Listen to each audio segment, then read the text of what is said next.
Now from Eyewitness News, a special presentation, Northeastern and Central Pennsylvania's Hidden History, honoring Black history.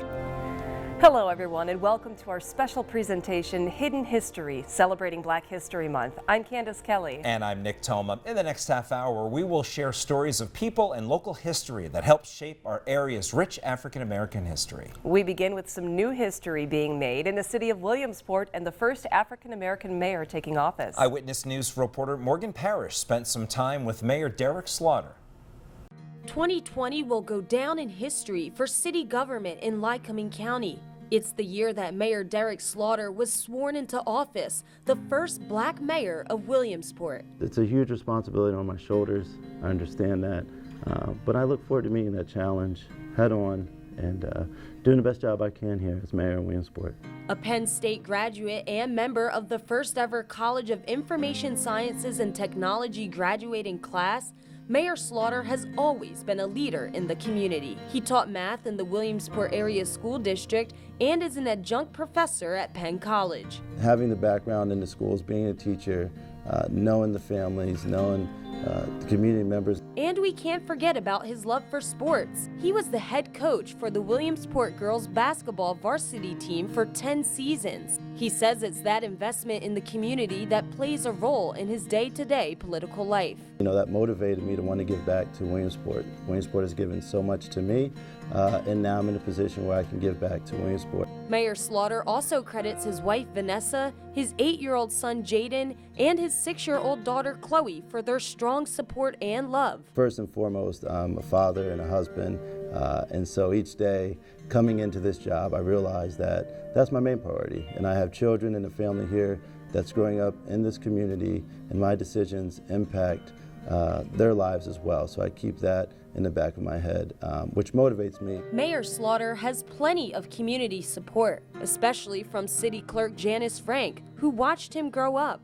Well, it's incredible. I always thought Derek had high aspirations, and he's always aimed big. He's done fun things. He studied abroad. He wasn't afraid to make moves, so it's no surprise to me that he went this far and did it. And she knew he would ultimately achieve whatever goal he set. He dreamed big and he didn't stop. As he sits in office, ready to take on a new challenge, Mayor Slaughter tells me this is a lesson to all young African American boys and girls who believe they can make a difference in the world they live in. You know, if I'm able to be an inspiration or a motivation for any generation, that obviously is something that's very important to me. Not just minority children, but all children. You know, if I can inspire them in one way or another to reach for their goals, to reach for their dreams, you know, I undertake that challenge, and I look forward to helping them in any way that I can. In Williamsport, Morgan Parrish, Hidden History. Prior to being elected, Mayor Derek Slaughter served as a Williamsport council member for several years. Still to come tonight, we will head out to a quiet corner of Lackawanna County where stories of African Americans whose destination for freedom during the Civil War live on. And under our Hidden History link on PAHomepage.com, the story of Johnny Bright, a Drake University football player and the man who changed the way football is played.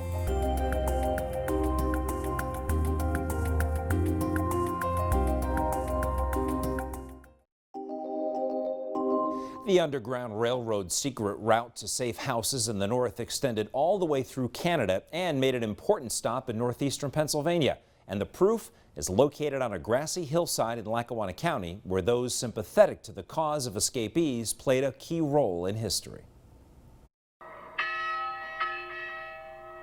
You wouldn't expect this small hillside in Waverly Township to be at the crossroads of history, but one look at the gravestones on Hickory Grove Cemetery tell an extraordinary story of bravery and survival.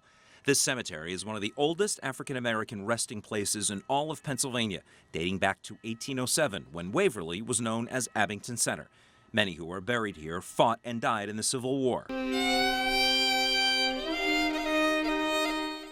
The black community was made up of former slaves and freeborn African Americans who made their way to this area during the early to mid-1800s. Some of the nearby homes served as safe houses for African Americans as part of the Underground Railroad as former slaves made their way toward freedom. I went to Abington Heights High School, and this was something that I didn't know about until just a few years ago when I got involved with the project. So the fact that this has been here and it's again something that we're kind of really discovering now and being able to bring to the public, it's really special. E.J. Murphy is the Destination Freedom tour guide. He says many of the soldiers buried here were heroes in the Civil War, like John Washington, a sergeant and the highest ranking of the Waverly troops to hit the front lines. He was part of a successful charge as the Union took back the Confederate capital of Richmond, Virginia, a turning point in the war. It was, reported widely in the papers. It was used as proof that African Americans would make good soldiers in the field. If you were fighting in the South and you were captured, you risked a lot of different things. You risked being sent back into slavery. You risked death on the battlefield. You risked being killed as a prisoner of war. So it was a very, very brave thing to do, to join. Another soldier, Samuel Thomas, was a cook in the 54th Massachusetts Regiment, the same unit made famous by the 1998 movie Glory, starring Denzel Washington and Morgan Freeman. Murphy says Thomas probably didn't see much combat because of a physical disability. Waverly was actually added to the National Register of Historic Places in the early 2000s, and so the immediate square area that surrounds the Waverly Community House is historically preserved. So if you want to see actual places that participated in the Underground Railroad, you can come and take the tour. And those tours have been ongoing since last summer, giving a new perspective on an area more known for its historical connection to coal production and train travel.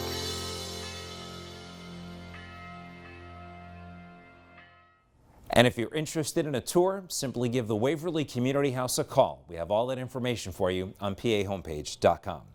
Bloomsburg University has a proud history of welcoming students of all backgrounds. Coming up, the story of one woman who broke barriers 100 years ago. I have a dream that one day this nation will rise up and live out the true meaning. The Luzerne County Courthouse, the setting for the Wilkes-Barre chapter of the NAACP's Dr. Martin Luther King celebration. Once again, chapter president Ron Felton recited the words of Dr. King. And learn more about the Wilkes-Barre chapter of the NAACP as leaders of the organization sit down with newsmakers hosts Jane Ann Butta and Andy Mihalchik. You can see that program on PAHomepage.com. Thank you both for being with us today. You can learn about African American history in every part of the Commonwealth, and we have a very rich history here in northeastern and central Pennsylvania. And one phenomenal African American woman made history at Bloomsburg University 100 years ago. Now her great niece shares her story with Eyewitness News reporter Morgan Parrish.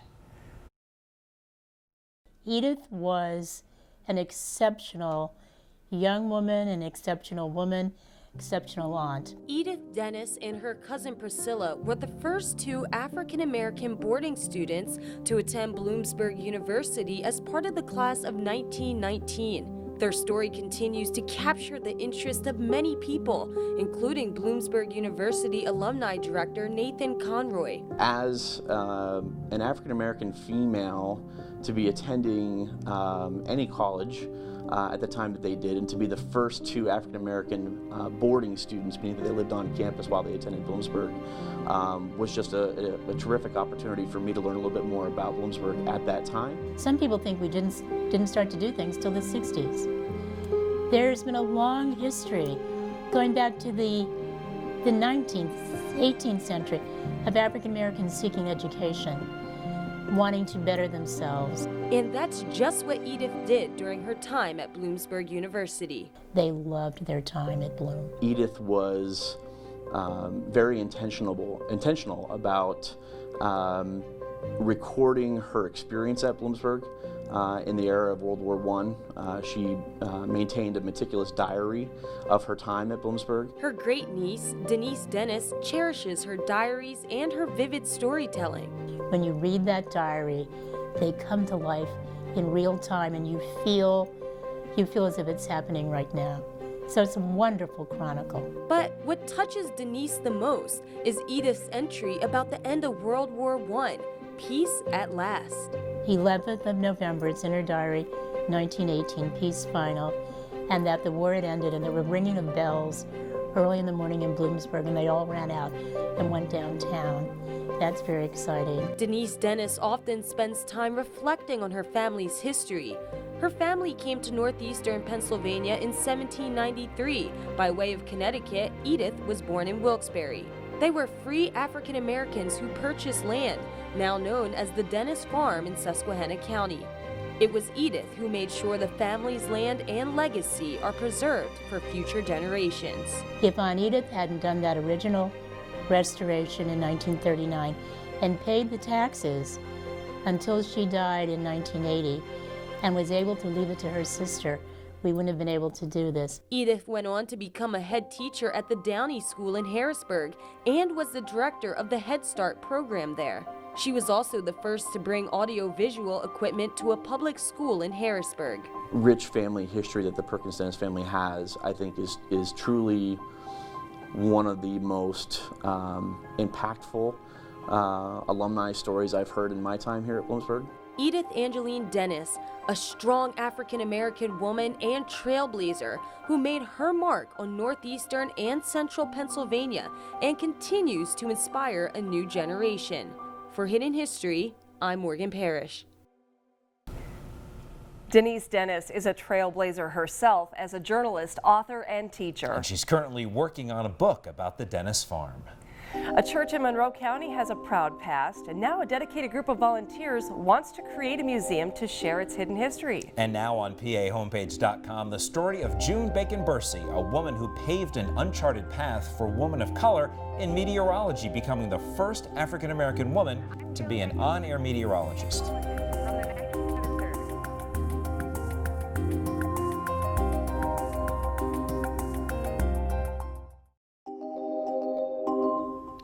A historic former church that dates back to 1868 in Stroudsburg, Monroe County is moving ahead with some plans to become a museum.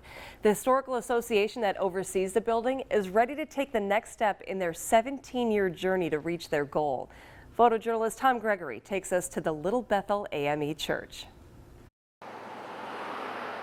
Well, Little Bethel Church is a church that's been in this area since 1868. The purpose, I understand, was to have a place of worship for minorities.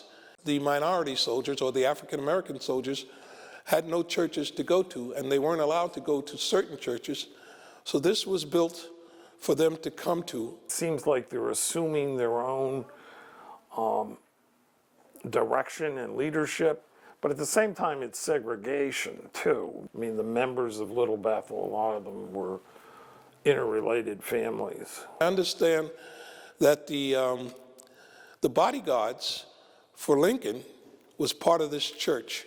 We're trying to restore it so we can have a museum where people can also have a social event here. Before we took it over, it was sitting there idle. It was, parts of the roof were coming off, water was leaking in. Because it had fallen into disuse, wasn't used, there was no pastor, it had been empty for a period of time. A large number of actually water and sewer bills had accrued to the borough, and it was in danger of being taken over on account of those unpaid bills. That was 2002. This is the main building that had been built back in the 1868, that period. And the parsonage had been attached afterwards, and the whole building was decrepit. And a decision had to be made about saving the main church, so the parsonage was then torn down because there wasn't enough money to do it all at once.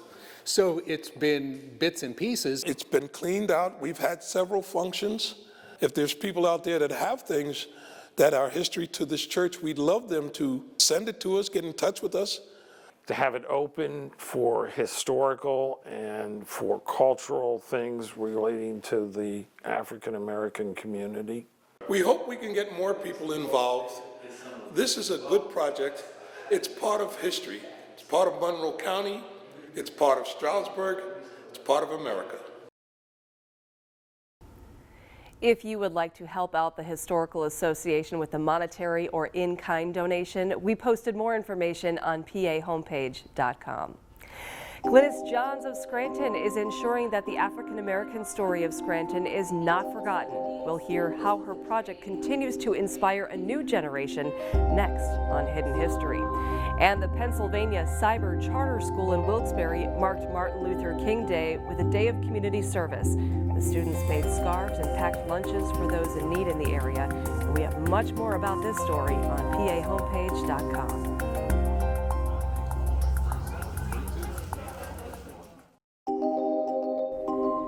Glynis Johns started the Scranton Black Project in 2019. She wanted to ensure the history of African Americans in Scranton would not be forgotten. Since then, her Scranton Black Project has grown, creating new history for the Electric City. Eyewitness News reporter Mark Hiller caught up with Glynis as she continues to celebrate the history of Black Scrantonians.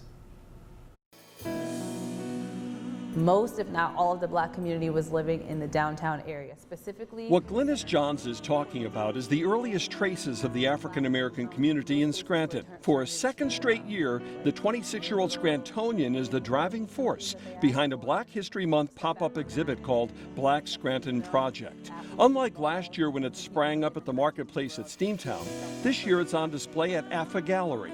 I think it's important to talk about race effectively. She helps do that by displaying photographs, articles, and artwork that explain the Black experience in her native Scranton. They're all like from between 1905 to about 1930. Some of the display is racially charged, like offensive postcards and a salt and pepper shaker. But much of what you see is rich in African American accomplishment in the Electric City. That's where that building was.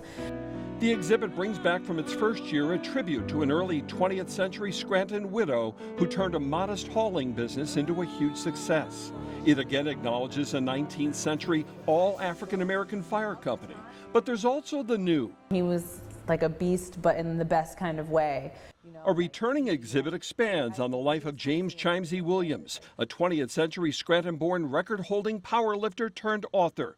His book, Northern Fried Chicken, is considered a historical adventure into Scranton's Black community. I think I put about 150 hours into this painting here. Some paintings from artist and Black Scranton Project creative director Travis Prince are also new. The South Carolina native has made northeastern Pennsylvania his home. I'm learning just as much as anyone else from the Black Scranton Project. This history is phenomenal. I just want to add to it and add more culture and more a significant impact on our community.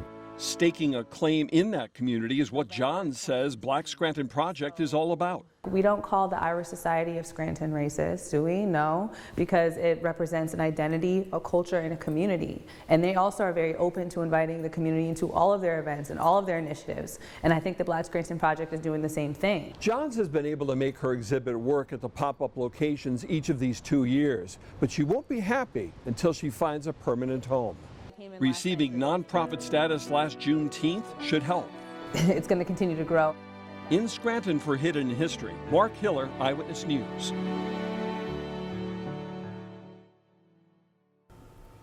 Glynis Johns says a permanent location could become reality by the end of this year. And we hope you've enjoyed learning more about the rich African American history in our region. We have even more stories at the Hidden History link on our website, PAHomepage.com. For Hidden History, I'm Candace Kelly. And I'm Nick Toma. Thanks for joining us.